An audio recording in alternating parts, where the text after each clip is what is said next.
Roma 12 ayat 12. Bersukacitalah dalam pengharapan, sabarlah dalam kesesakan, dan bertekunlah dalam doa. Saudara-saudara sekalian, kita mengingat bahwa sebagai orang-orang yang sudah diselamatkan, maka secara masuk akal kita akan mempersembahkan seluruh hidup kita di hadapan Tuhan. Dan kita menjadi tidak serupa dengan dunia ini. Oleh karena itu dunia akan bertolak-tolakan dengan kita. Maka Paulus juga menasihatkan untuk kita itu saling bersekutu satu dengan yang lain, saling mengasihi satu dengan yang lain, saling menopang satu dengan yang lain. Dan kita memiliki roh yang menyala-nyala, yang saling mau melayani juga satu dengan yang lain, saudara. Sehingga saudara, secara bersama-sama ketika kita bertolak-tolakan dengan dunia, kita bisa bersama-sama bersabar di dalam pengharapan, kita bisa bersukacita di dalam pengharapan, kita bisa bersabar di dalam tekanan, di dalam penganiayaan, dan kita juga bersama-sama bertekun di dalam doa. Kiranya Tuhan menyertai setiap kita. Terpujilah Tuhan.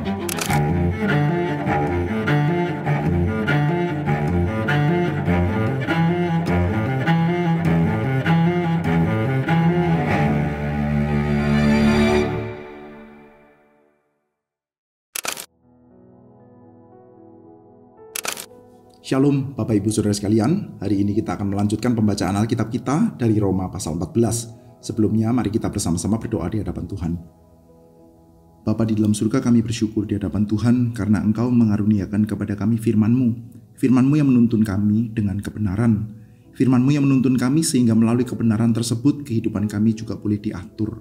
Mohon Tuhan berikan kepada kami dalam kemurahan-Mu firman Tuhan, dan biarlah seluruh kehidupan gereja Tuhan, umat Tuhan diregulasi senantiasa oleh firman-Mu. Terima kasih Bapa, dalam nama Tuhan Yesus kami bersyukur. Amin. Baik Bapak Ibu sekalian, saya mengajak kita bersama-sama membuka dari kitab suci kita dari Roma pasal 14. Mari kita bersama-sama membacakannya. Terimalah orang yang lemah imannya tanpa mempercakapkan pendapatnya. Yang seorang yakin bahwa ia boleh makan segala jenis makanan, tetapi orang yang lemah imannya hanya makan sayur-sayuran saja.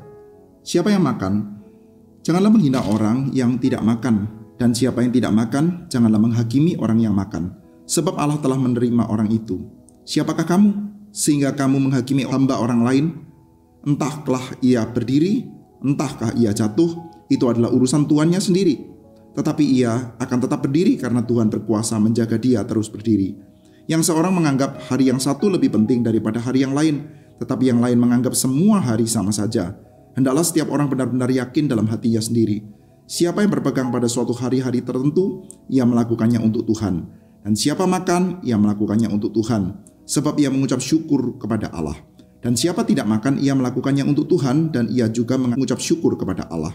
Sebab tidak ada seorang pun di antara kita yang hidup untuk dirinya sendiri, dan tidak ada seorang pun yang mati untuk dirinya sendiri.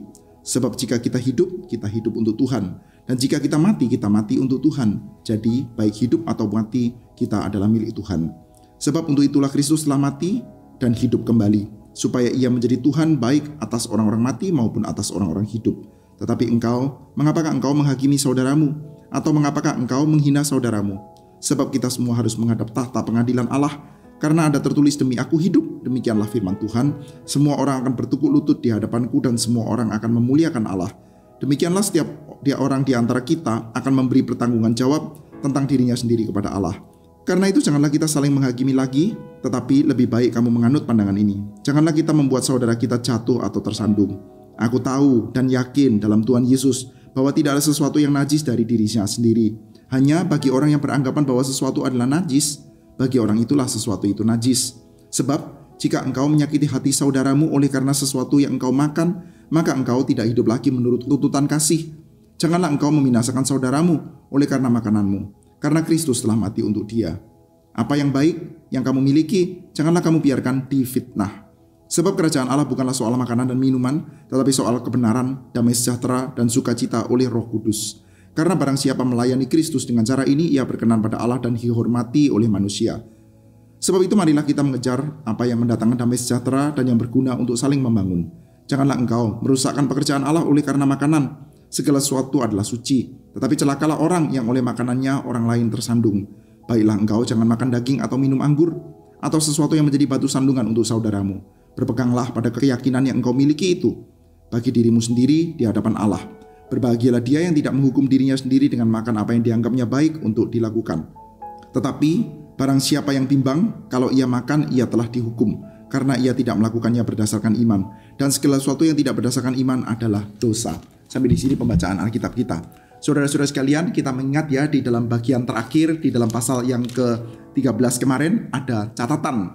Paulus memberikan tekanan supaya mereka menjadikan Yesus Kristus sebagai senjata, sebagai perlengkapan Allah untuk mereka itu bisa hidup teguh, sehingga mereka itu tidak hidup lagi di dalam kegelapan, tidak di dalam kemabukan, tidak di dalam pesta pora, namun di dalam keteguhan hati sebagai ciptaan yang baru yang akan menjalankan kehidupan yang dipersembahkan sepenuhnya di hadapan Tuhan sebagai satu buah ibadah yang diperkenankan oleh Allah, saudara. Nah, kita biasanya saudara, ketika mendengarkan kata-kata ini di dalam benak kita adalah, oh sekarang kita menjadi orang-orang yang hidupnya itu tidak lagi bergelimang di dalam dosa. Kita tidak lagi berzina misalkan, kita tidak lagi iri hati, dengki dan lain sebagainya. Kita tidak lagi rage ya, marah secara tidak terkontrol, kita tidak lagi menipu dan lain sebagainya. Saya percaya itu semua adalah hal-hal yang baik saudara, yang memang diintensikan di dalam pasal 13. Tetapi kita tidak boleh lupa bahwa yang disebutkan sebagai kata-kata, kenakanlah Tuhan Yesus Kristus sebagai perlengkapan senjata terang.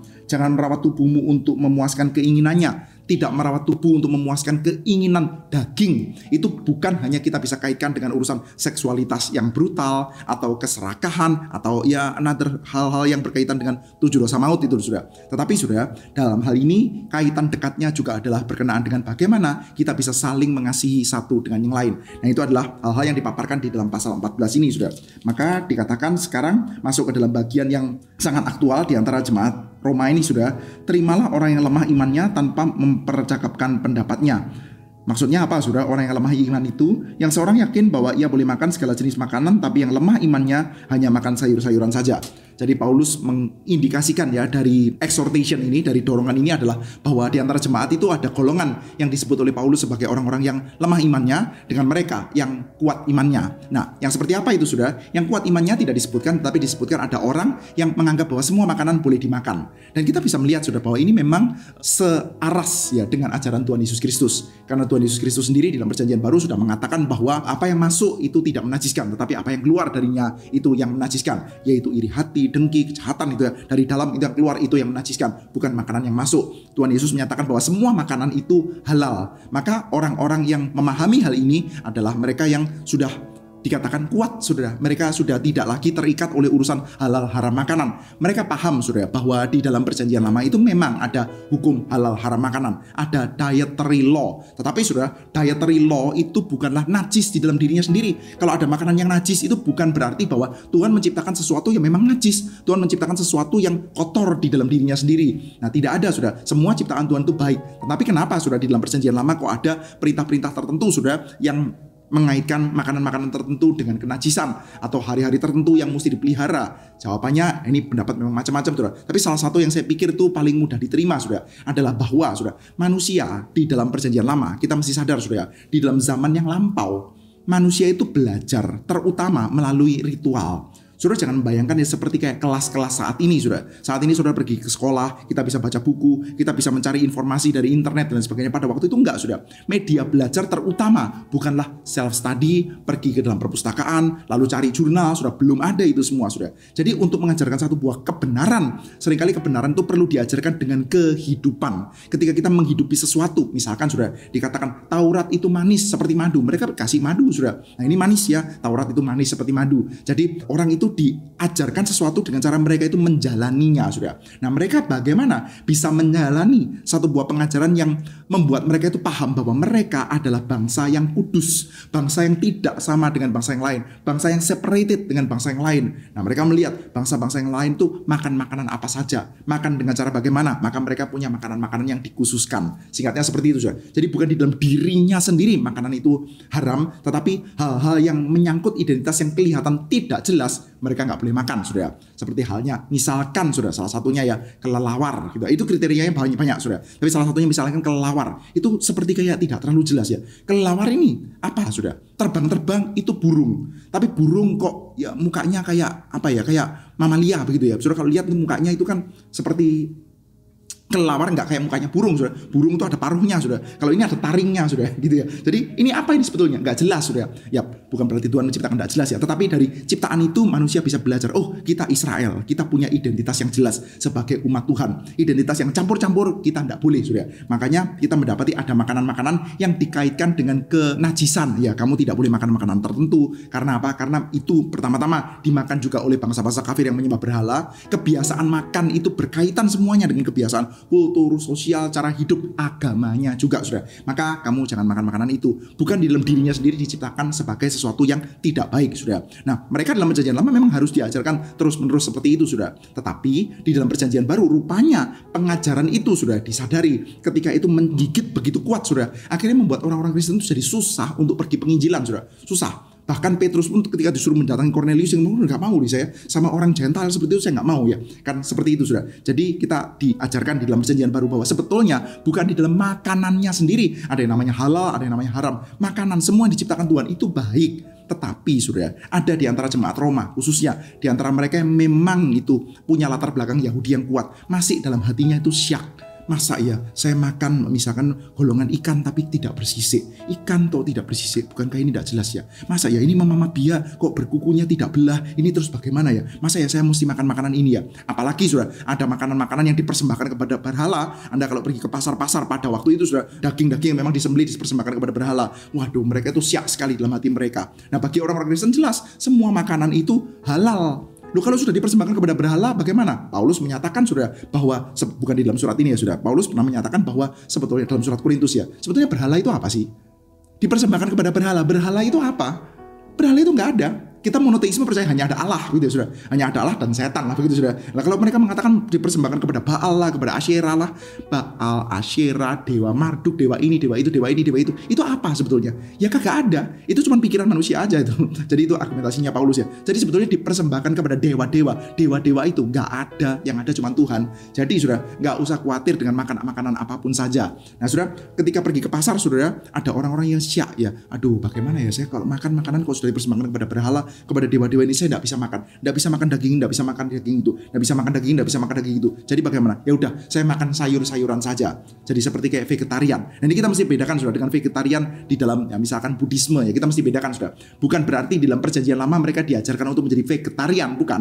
Di dalam perjanjian lama ada semacam kategori ya, binatang-binatang yang tidak boleh dimakan. Ada makanan-makanan yang kosher gitu ya. Sudah mungkin susah untuk tidak terlalu biasa dengan kata-kata ini, anggap saja makanan-makanan yang halal bagi mereka, sudah. Makanan halal yang kosher. Tapi pergi ke pasar susah sekali. Saya nggak tahu loh daging ini kosher nggak, daging itu kosher nggak. Nah, daripada bingung ya sudah saya makan sayur-sayuran saja. Bukan berarti mereka vegetarian dalam artian seperti kayak di dalam agama yang lain ya sudah, agama Buddha misalkan. Tetapi ada orang-orang lain yang dikatakan oleh Paulus mungkin ya sebagai orang-orang kuat ya. Enggak, semua makanan sama saja. Semua makanan boleh dimakan. Semua ciptaan Tuhan, semuanya baik, semuanya dimakan. Nah, Paulus mengatakan ya, kamu yang kuat dan kamu yang lemah. Ketika kamu makan enggak usah sambil mempercakapkan pendapatnya orang lain. Bukan berarti kita tidak boleh diskusi teologi.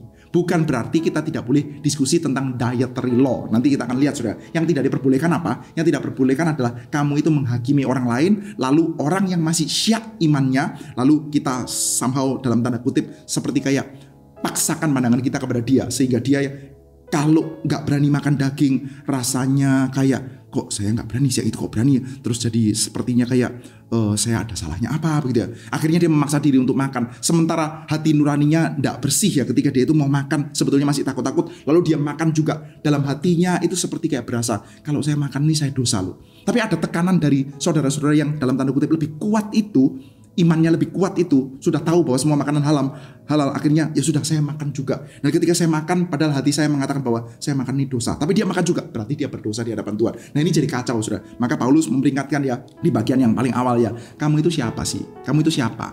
Kok kamu itu mau mengatakan ya, memaksakan orang lain ya dengan kata-kata seperti ini ya Paulus. Siapakah kamu sehingga kamu menghakimi hamba orang lain? Entahkah ia berdiri, entahkah ia jatuh, itu adalah urusan tuannya sendiri. Tetapi ia akan tetap berdiri karena Tuhan berkuasa menjaga dia terus berdiri. Saudara, ini kalimat yang penting ya saudara. Paulus mengatakan di dalam analogi perhambaan, lagi-lagi sudah. Cuman bukan di dalam sense bahwa kita itu sedang diperbudak oleh Tuhan, tetapi kita itu dimiliki.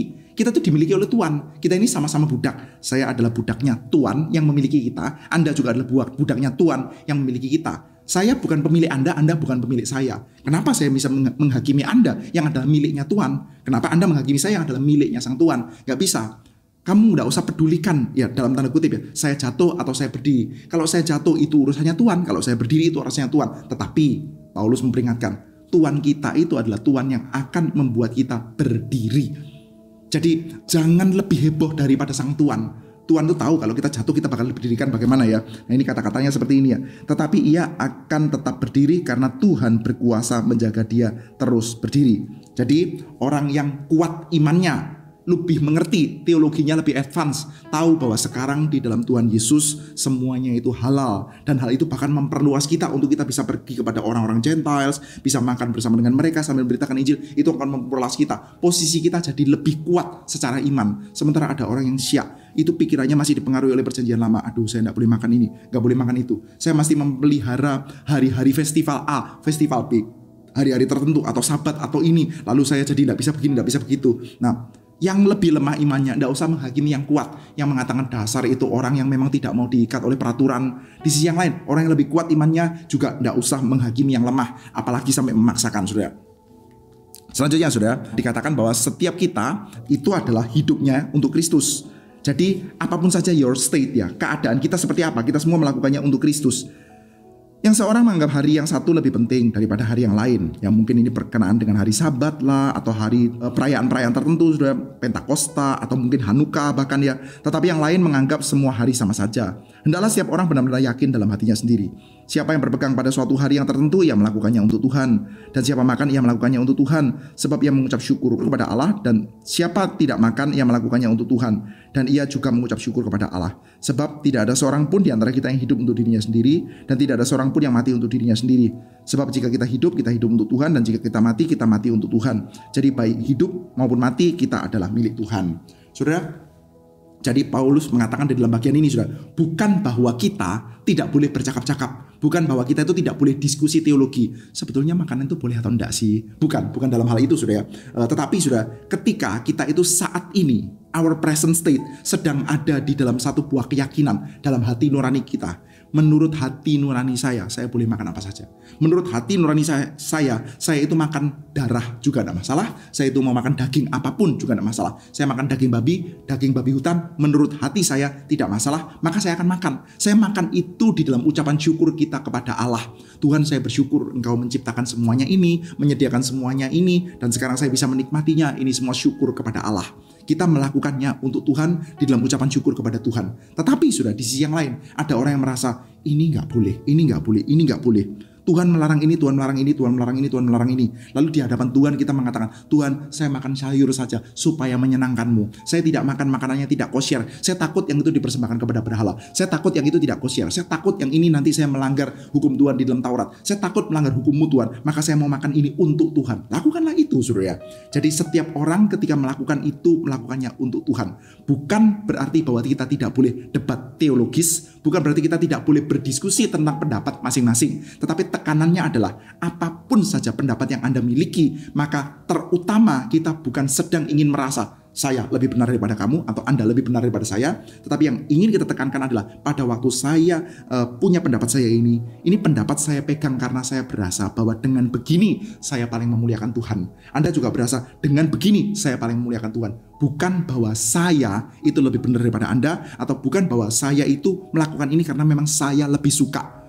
Kayaknya kalau punya pendapat ya, makan babi boleh, makan lemaknya babi hutan boleh, makan ini dan itu boleh, makan darah boleh, makan apa boleh. Kayaknya pendapat itu lebih menyenangkan bagi kita ya. Bukan karena itu, tetapi karena kita ingin Tuhan lebih dimuliakan. Jadi satu buah pendapat itu dipertahankan bukan sekedar karena benar salahnya saja. Nanti Paulus juga mempercakapkan itu urusan tentang kebenarannya. Tetapi sudah, satu buah pendapat itu dipertahankan karena motivasi utamanya adalah pertama-tama saya itu melakukannya untuk Tuhan, dan selanjutnya saya juga tidak mau saudara saya yang juga mau melakukannya untuk Tuhan, yang untuknya Kristus mati itu supaya tidak tersandung, saudara. Maka Paulus melanjutkan ya, ini penting ya. Karena itu jangan lagi kita saling menghakimi, tapi lebih baik kamu menganut pandangan ini. Jangan kita membuat saudara kita jatuh atau tersandung. Aku tahu dan yakin dalam Tuhan Yesus bahwa tidak ada sesuatu pun yang najis dari dirinya sendiri. Hanya bagi orang yang beranggapan bahwa sesuatu adalah najis, bagi orang itulah sesuatu itu najis. Nah, Paulus mengatakan sekarang lebih baik seperti ini ya.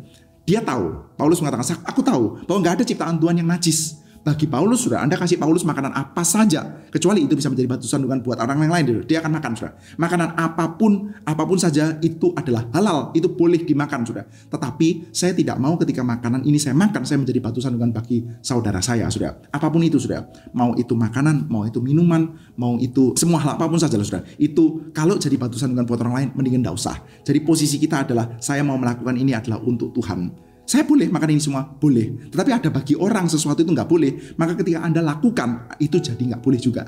Jadi misal gini sudah, tadi kita sudah lihat ya, bahwa ada makanan tertentu. Menurut pendapat saya sekarang, misalkan menurut pendapat saya sekarang, makanan ini kalau saya makan Tuhan tidak berkenan. Tapi karena ada peer pressure dari saudara saya yang katanya imannya lebih kuat, lebih rohani, katanya lebih dekat dengan Yesus, mengatakan gak apa-apa, makan saja. Dalam hati saya sebetulnya, masa gak apa-apa sih?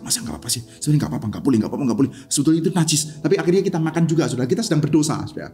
Karena apa? Yang menyuruh itu berdosa karena bikin kita tersandung. Yang tersandung pun jadi berdosa. Karena dalam hati saya, menurut saya Tuhan tidak berkenan. Saya tahu Tuhan tidak berkenan, saya makan juga, saudara. Ini saya jadi tidak berkenan juga, saudara. Maka Paulus melanjutkan, sebab jika engkau menyakiti hati saudaramu oleh karena sesuatu yang engkau makan, maka engkau tidak hidup lagi menurut tuntutan hukum kasih. Janganlah engkau membinasakan saudaramu oleh karena makananmu, karena Kristus telah mati untuk dia. Ini penting, saudara. Hati-hati, jangan bikin orang lain tersandung. Itu orang yang dipandang mahal oleh Tuhan. Sebaiknya kita jagai dia baik-baik. Kalau Anda merasa iman Anda lebih kuat, jagai dia baik-baik. Karena apa? Karena Kristus itu telah mati bagi dia. Jangan sampai karena kebebasan kita bebas sih, boleh-boleh saja sih, makan apapun saja, boleh sih. Saya sih bebas. Saudara kalau tahu kehidupan saya ya pribadi, sudah apa yang saya makan, apa yang saya minum, sudah ada hal yang saya rasa itu bebas, sudah. Tetapi pernah ada satu orang itu yang menyatakan keberatannya kepada saya, sudah. Pada waktu itu case-nya adalah tentang alkohol. Sudah harap mengerti ini dengan dewasa, sudah ya. Saya tidak menyuruh Anda untuk mengkonsumsi alkohol dengan brutal untuk mabuk-mabukan dan lain sebagainya, bukan ya, sudah. Tetapi saya ada konsumsi minuman-minuman yang dianggap oleh orang-orang tertentu itu mungkin berkaitan dengan dosa, saudara. Saya harus nyatakan dulu, saudara.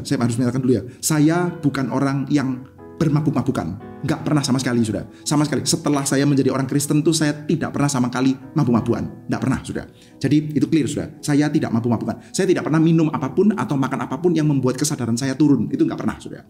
Jadi itu clear, saudara. Nah, tetapi memang saya ada mengkonsumsi alkohol. Saya tidak akan melakukan pembenaran para reformator juga minum alkohol dan lain sebagainya. Tetapi sekali lagi ya, tidak sampai dalam taraf mengurangi tingkat kesadaran saya, tipsi dan lain sebagainya, itu nggak pernah, saudara ya. Hanya di dalam minum sedikit saja untuk membuat rasa hangat atau mencicipi rasanya. Tapi ada di antara orang-orang yang akhirnya tersandung, saudara. Ngomong sama saya, apakah betul Pak? Kamu bilang begitu. Nah saya bilang seperti ini, Kak, saya berharap ini tidak menjadi batu sandungan bagi Anda ya. Tapi kalau misalkan itu mengganggu kamu, saya rela untuk tidak minum. Saya bilang begitu. Saya betul-betul kalau kita mempercakapkan tentang urusan minum dan makan ini, saya mau untuk bercakap-cakap dengan Anda. Mari kita berdiskusi, mari kita berdebat di dalam kasih ya. Tetapi kalau Anda tersandung dengan saya minum ini, saya akan singkirkan sebenarnya, saya nggak minum. Saya nggak akan makan, saya nggak akan minum sampai Anda bisa diyakinkan dengan baik, saudara. Karena apa? Saya mengasihi dia dan saya percaya Yesus mati bagi dia. Saya percaya bahwa dia imannya dijagai oleh Tuhan. Jadi, saudara, jangan gara-gara saya rasa bebas lalu orang lain bisa jadi tersandung, saudara. Apapun saja di antara kita, saudara. Kalau kita rasa bebas, saya boleh mengkonsumsi apapun, lalu ada orang lain yang tersandung. Jangan sampai seperti itu. Karena Kristus sudah mati bagi dia. Kalau Anda merasa saya tidak boleh minum wine itu nggak boleh. Kalau Anda saat ini sedang merasa minum wine itu nggak boleh, ini dosa. Masa masukkan alkohol di dalam mulut kita, ini nggak boleh dosa. Kalau Anda merasa seperti itu, pandangan itu boleh didiskusikan, saudara. Tapi kalau sekarang Anda sedang merasa seperti itu, saudara, ya Anda jangan lakukan. Jangan minum wine, jangan minum bir, jangan melakukan hal-hal yang Anda anggap dilarang oleh Tuhan. Karena ketika Anda lakukan itu hanya gara-gara ada pendeta atau orang lain yang melakukannya, maka Anda sedang berdosa di hadapan Tuhan, saudara. Nah, Paulus mengatakan ya, ini penting. Apa yang baik yang kamu miliki jangan kamu biarkan difitnah. Apa yang baik di dalam pandangan kita, apa yang menjadi kebebasan kita, saya rasa saya boleh makan semuanya baik itu. Tapi saya nggak mau kebebasan saya ini menjadikan kebenaran ini menjadikan orang lain itu tersandung, saudara, sehingga orang merasa kok kebenaran seperti itu ya. Jadi being slander, saudara, jadi difitnah, saudara.